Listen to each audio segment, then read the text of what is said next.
La suite, c'est avec notre chronique développement durable. Cédric Lombardo, notre consultant, est déjà là dans ce studio.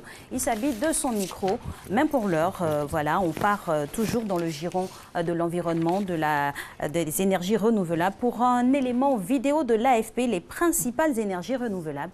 Regardez. Les technologies vertes ont changé la façon dont nous produisons l'énergie. Les éoliennes ou l'énergie solaire sont des armes essentielles contre le réchauffement climatique. Contrairement aux énergies conventionnelles comme le charbon ou le pétrole, dont les réserves sont géographiquement concentrées, tous les pays ont au moins une source d'énergie renouvelable, abondante et exploitable. Reste à développer ces technologies et à adapter les réseaux existants à des sources d'énergie décentralisées et intermittentes. Ainsi, sans vent, pas d'électricité. Les batteries qui ont été longtemps un obstacle à l'acheminement de l'énergie se sont améliorées.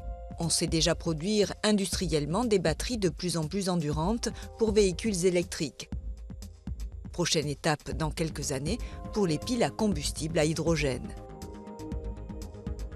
Les logements pourraient être équipés de systèmes de stockage d'énergie couplés à des panneaux solaires de plus en plus puissants. On produit déjà 2 fois plus d'électricité propre que d'électricité nucléaire et la consommation d'électricité verte mondiale a été multipliée par 5 depuis 2000.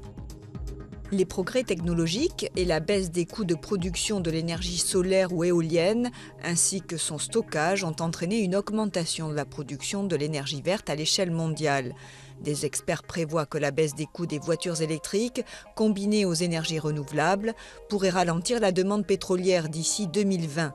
Les secteurs de l'énergie et du transport routier représentent environ la moitié de la consommation d'énergie fossile. Cependant, même si la production d'énergie solaire et éolienne continue de croître très rapidement, les scientifiques craignent que cela ne soit pas suffisant pour maintenir le réchauffement climatique à moins de 2 degrés, l'objectif de la COP 21.